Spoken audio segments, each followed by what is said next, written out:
Stephen A. Smith was just a guest on Paul George's podcast. I'll leave a link to that in the description. I think you guys should check it out.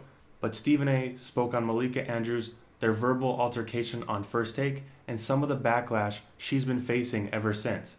We're going to play those comments, and then we're going to come back, and I'm going to explain why I don't think Stephen A. was telling the full story. This is our work. This is our livelihood. This is our job. Yep. And I felt this way for part of my career. Sure. Of like, damn, I'm off the media too. Yep. I don't want to talk to this person. Yep. I don't want to talk to that person. So when it comes to that, it comes to a point of like, at that point, I'm gonna just remove myself. Gotcha.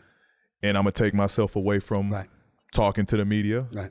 Because regardless what I say, it's gonna come out the wrong way anyways. Right. Whatever point I'm trying to make, they're gonna take that and run with it. Well, I got it. And so that's what brought me to the conclusion of doing my podcast. Right.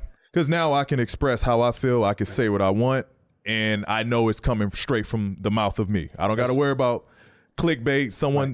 I had this conversation with this personnel, and this is the part that he wanted to put in his story. It's coming from me now. It's my story. That's cool. And you're right to do that. You're not wrong. Right? So anybody that tells you you're wrong is wrong. But there's a flip side to it that you might not have considered.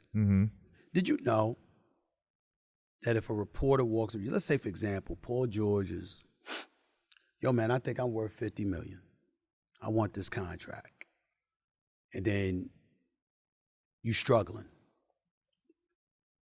Do you know that if that reporter goes up to you and doesn't ask you about that, the editor's like, come here. Why do I have you on the beat? They have no choice because their job is on the line. And no matter how bad your game was that day, your contract guaranteed. And it's for a gazillion times more than that journalist made. Malika Andrews, my colleague, who everybody saw I got into an issue with on First Take months ago, and I had to check that situation. She getting crucified leading into the draft because she's asking Brandon Miller a question or bringing up somebody's past. She had an obligation to ask those questions. She did her job. If she doesn't do her job, she's off the air. They're like, what we need you for? And so when you see athletes and you recognize the fact that you have enough access to us, if you don't know, to find that out. I hear what Stephen A. is saying. I'm sure there's times where ESPN tells Malika Andrews exactly what to say. Like when she brought up Joe Mazzula's underage drinking. That's such a Disney move. No one cares. But let me ask you guys something. Was it ESPN or Malika Andrews that accused Jalen Rose of touching her armpit when he put his arm around her? Do you think when Malika Andrews called into First Take to try and shut down Stephen A. Smith, that ESPN told her to do that? Of course not. They would have had Molly do that.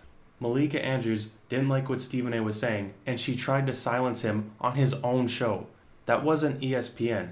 After that, was it ESPN or Malika Andrews that silenced Kendrick Perkins in the middle of his segment for agreeing with Stephen A. Smith? Was it ESPN or Malika Andrews that screamed at Matt Barnes for saying that Kobe Bryant's leadership style would have been better for the Lakers when they were missing the playoffs? And was it ESPN or Malika Andrews that called all the men on the show mind readers after they acknowledged that Dylan Brooks made a dirty play on Gary Payton II? My point is, of course there are times that ESPN is telling Malika Andrews exactly what to say, but there have been an equal amount of times that Malika Andrews has done this to herself. She's allowed to have an opinion on the topics that she discusses. I understand she's a raging feminist, but where fans like myself draw the line is when you start making false accusations against your colleagues and you silence those that disagree with you. And when it comes to bringing up the past of NBA players, I'll give her the benefit of the doubt and say that was ESPN. Except for one. When Adreian Payne was shot and killed, the first thing Malika Andrews brought up was his sexual assault allegation that he wasn't even charged for. I don't care if it was ESPN or not. Unless you know for sure that he was 100% guilty, you don't bring that up when the man just died. He was accused in 2010. You had 12 years to talk about it, but you chose to do it right after he was shot and killed. Even if it was ESPN's idea, Malika Andrews should have shot that down. Some things just cross the line. ESPN and Malika Andrews should have known that. We already know ESPN is the worst. They hire people based on diversity and not their qualifications. They have to be politically correct all the time, and they love cancel culture. But Malika Andrews is just as responsible for her reputation as ESPN is. She wants to be the loudest, most notable voice in the room while also playing the victim all the time. And those two things don't go together. But that's all I have for this video. Let me know in the comments what you guys think. Is ESPN controlling Malika Andrews, or is she responsible for some of it herself? And don't forget to leave a like if you enjoyed this video, and subscribe for more NBA content just like this, and I will see you in the next upload.